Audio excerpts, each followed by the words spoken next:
John Condon here for the Social Media for Business Performance out of the University of Waterloo. I'm lucky enough today to have JD Wheeler with me from Red Bull Canada, and I've asked JD to speak to me about Red Bull and social media. We all know that they are a powerhouse in this category. JD and I have some history, so I know I'm going to get some very candid, engaging information out of JD. So I'll set it up with JD. Can you just give me your background? Okay. Yeah, sure. I'm Business Unit Director for Ontario with Red Bull Canada. We have 3 business unit directors across the country: Vancouver, Montreal, and Toronto. So I'm managing the Ontario market. Perfect. So JD, we talked a little bit about Red Bull and how important social media is to this brand. How Red Bull measures the social media metrics, which I know is a big question.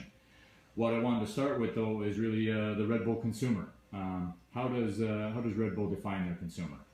Well, I think in general we always say that Red Bull's for anybody in need of energy, so it's pretty wide.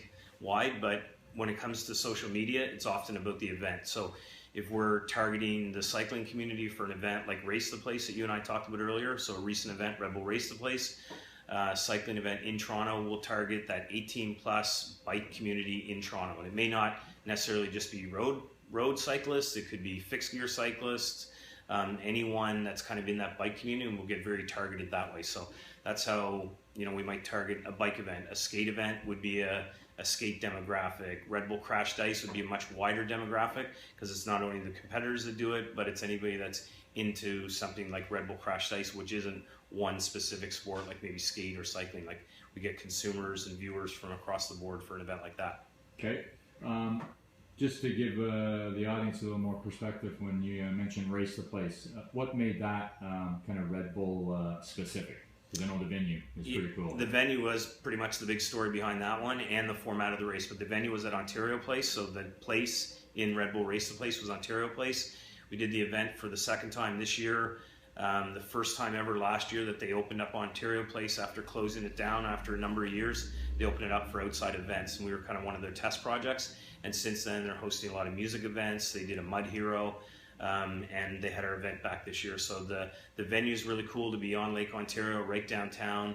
The format was a criterium race, so a set amount of time, and you had to put in as many laps as you could around through the parking lot into the back part of the property at Ontario Place, and you got to go through the old amusement park and by the water slide and things like that. So it was a pretty cool opportunity for guys in Toronto who wouldn't normally get to bike around there or race around there. Neat, cool. So I think you kind of started the conversation, JD, as to how Red Bull approaches social media, or what your objective is with social media. Can you speak to how this brand approaches it in generality? Again, it's different for every event, but for one event it might be to drive awareness for the brand or the event in general. Another event might be to drive registration. We'd use social media to get people to get online to sign up to do an event. But not every event is participatory, and then there'll be other ones where we may actually be selling tickets, and we want spectators or attendees at the event, so we want to drive attendance. So different things like awareness, registration, attendance. Sometimes there's a different campaign during the announcement phase versus the launch phase. So it's a little bit different depending on the event. So it's a very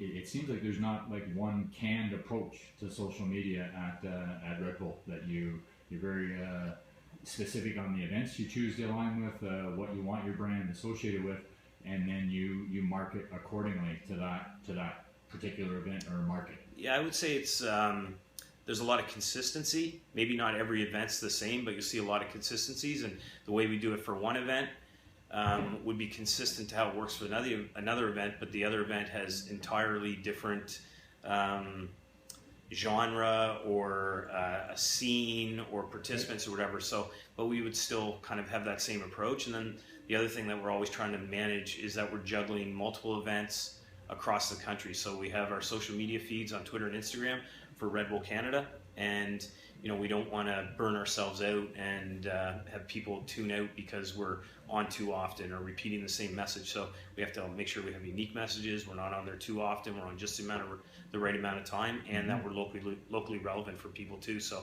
somebody that's following our feed in Vancouver has the same interests that somebody in Montreal might have. Cool.